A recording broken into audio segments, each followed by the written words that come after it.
علی کا ذکر کیسے کروں تمام رات چھوٹی ہے،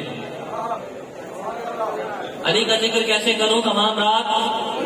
چھوٹی ہے، یہ ایک رات کیا فقط ساری حیات چھوٹی ہے۔ علی کو مولائے کائنات کیسے کہوں، علی کا نام بڑا کائنات چھوٹی ہے، علی کا نام بڑا کائنات چھوٹی ہے۔ آقا نے جب ولایت حضرت مولائے کائنات کا اعلان فرمایا نا، من کنت مولا فہذا علی مولا، کہ میں جس کا مولا علی بھی اس کا مولا، جو مجھ کو اپنا مولا مانتا ہے وہ علی کو بھی اپنا مولا مانے گا۔ میرے آقا علیہ السلام نے جب یہ اعلان فرمایا، قافلہ تھا، رواں اور دواں تھا، جب لوگ اپنے اپنے مقام کو پہنچے تو آپ کو معلوم ہونا چاہیے اس اعلان کی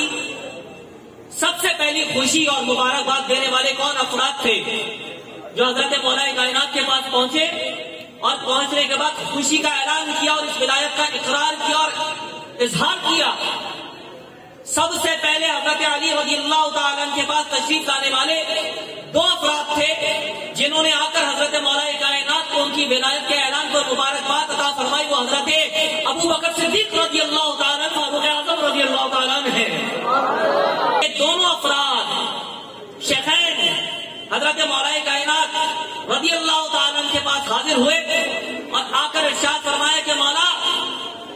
آپ کو رسول خدا صلی اللہ علیہ وسلم نے ولایت اور مولا کہا ہے، تو ارشاد فرمایا یا علی انت مولایا، اے علی آپ ہمارے مولا ہیں، میرے مولا ہیں، وہ مولا کل مومنین، اے علی آج کے بعد آپ ہمارے بھی مولا ہیں اور سارے ایمان والوں کے مولا ہیں۔ یہ سب سے پہلا اعلان کرنے والے نبی پاک صلی اللہ علیہ وسلم کے بعد خوشی منانے والے اور مبارکباد دینے والے خود ابو بکر صدیق رضی اللہ تعالیٰ عنہ، عمر فاروق رضی اللہ تعالیٰ عنہ ہیں۔